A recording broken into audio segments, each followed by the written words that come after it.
Milestone global school में धूमधाम से मनाया गया दूसरा वार्षिक उत्सव। आज दिनांक 10 फरवरी 2024 को माइलस्टोन ग्लोबल स्कूल में द्वितीय वार्षिक उत्सव का आयोजन किया गया, जिसमें नन्हे मुन्ने बच्चों के द्वारा अनेकानेक प्रस्तुतियां की गई, जिसमें बेटी बचाओ बेटी पढ़ाओ, वीर वीरेन पूज्यते, जुम्बा डांस तथा विभिन्न प्रकार की सांस्कृतिक कार्यक्रम की प्रस्तुत किए गए। बच्चों के द्वारा भारत के प्रधानमंत्री के कार्यों का बखान करते हुए रामलला की स्थापना पर प्रकाश डाला तथा विद्यालय के चेयरमैन ने 5 बच्चों की निःशुल्क शिक्षा प्रदान करने की घोषणा की। कार्यक्रम में मुख्य अतिथि रहे मां विधायक श्री राजेश्वर सिंह जी व परिवहन राज्य मंत्री श्री दयाशंकर जी तथा राष्ट्रीय युवा नेता मां नीरज सिंह एवं विद्यालय के चेयरमैन श्री वीरेंद्र प्रताप सिंह व प्रधानाचार्य श्रीमती प्रियंका श्रीवास्तव तथा निदेशक श्री जितेंद्र कुमार सिंह था।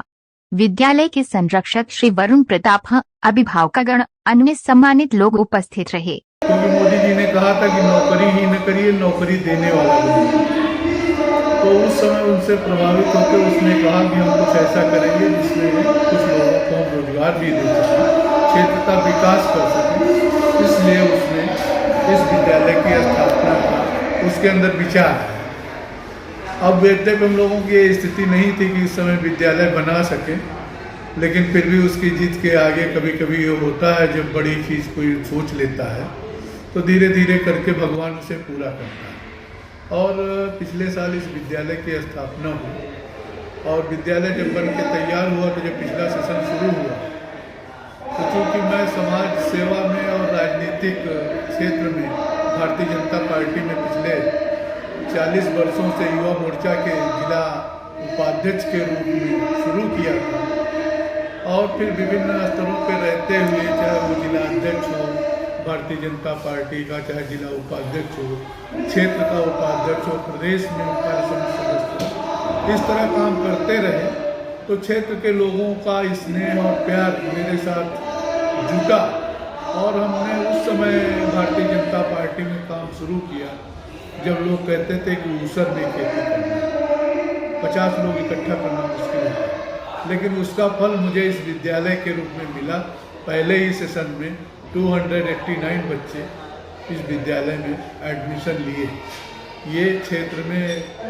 लोगों का मेरे प्रति स्नेह और विश्वास था और वो मैंने क्वालिटी एजुकेशन देने की कोशिश की कि लोग यहाँ से देहात से शहर के लिए पलायन न करें और ग्रामीण क्षेत्र में ही वो शिक्षा मिले जो शिक्षा लोगों को लखनऊ जैसे शहर में बड़े बड़े स्कूलों में मिलती है। तो यहाँ पर सस्ती फीस करते हुए, कम सुविधा भी होते हुए मैं कोशिश कर रहा हूँ। मेरे विद्यालय का जो टीचर्स और प्रिंसिपल हैं उनका एक सोच है कि हम बहुत अच्छी क्वालिटी एजुकेशन देंगे और सब टीचर्स मेरे वेल एजुकेटेड हैं, लखनऊ से आते हैं और उन पर खर्चा ज़्यादा हो रहा है, लेकिन मैं प्रयास कर रहा हूँ कि इसका बिना प्रयास प्रयोग किए कि विद्यालय अच्छे से ये अपना आगे बढ़े और विद्यालय निरंतर प्रगति करे। उसका परिणाम है कि आज मेरे विद्यालय में पिछले वर्ष 289 की तुलना में 500 प्लस स्टूडेंट्स हैं। सर, ये गोपाल जो होता है यहाँ के प्रदेशवासियों को गोपाल संदेश दे दीजिए कॉलेज की तरफ से। अब संदेश यही है कि सब लोग जितने भी हैं, क्योंकि अगर पर्यावरण के सुधार के लिए लोग वृक्ष लगाते हैं, अगर पानी के लिए लोग पीने के लिए नलकूप लगवाते हैं, कुआं खुदवाते हैं, तालाब बनवाते हैं, नदियों की सफाई करते हैं, लेकिन देश बनाने के लिए आवश्यक है कि हम शिक्षा के जगत में बच्चों को उनको इनोवेट किए, उनको उनके अंदर इम्पैक्ट लाएं, उनको आगे बढ़ाएं, तो इसको इंस्पायर करें कि वो शिक्षा के प्रति बहुत आगे बढ़ें। तो मेरे विद्यालय का भी एक स्लोगन है, इम्पैक्ट, इनोवेट एंड इंस्पायर, और उसी आधार पर मैं चाहूँगा कि जो लोग भी क्षमतावान हैं वो शिक्षा के जगत में अगर एक स्कूल रूपी पौधा लगाएंगे तो उससे वही नहीं होगा कि पूरे देश का विकास होगा, एक क्षेत्र का नवनिर्माण होगा और हम लोग देश को बहुत अच्छे नागरिक दे सकेंगे। यही मेरा शिक्षा को जो ग्रामीण क्षेत्र में खासतौर पर जागरूकता नहीं है,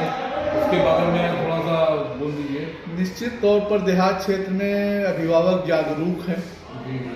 और ये मेरा मानना है कि देहात में जैसे लोग कहते हैं जागरूक नहीं है, क्योंकि हर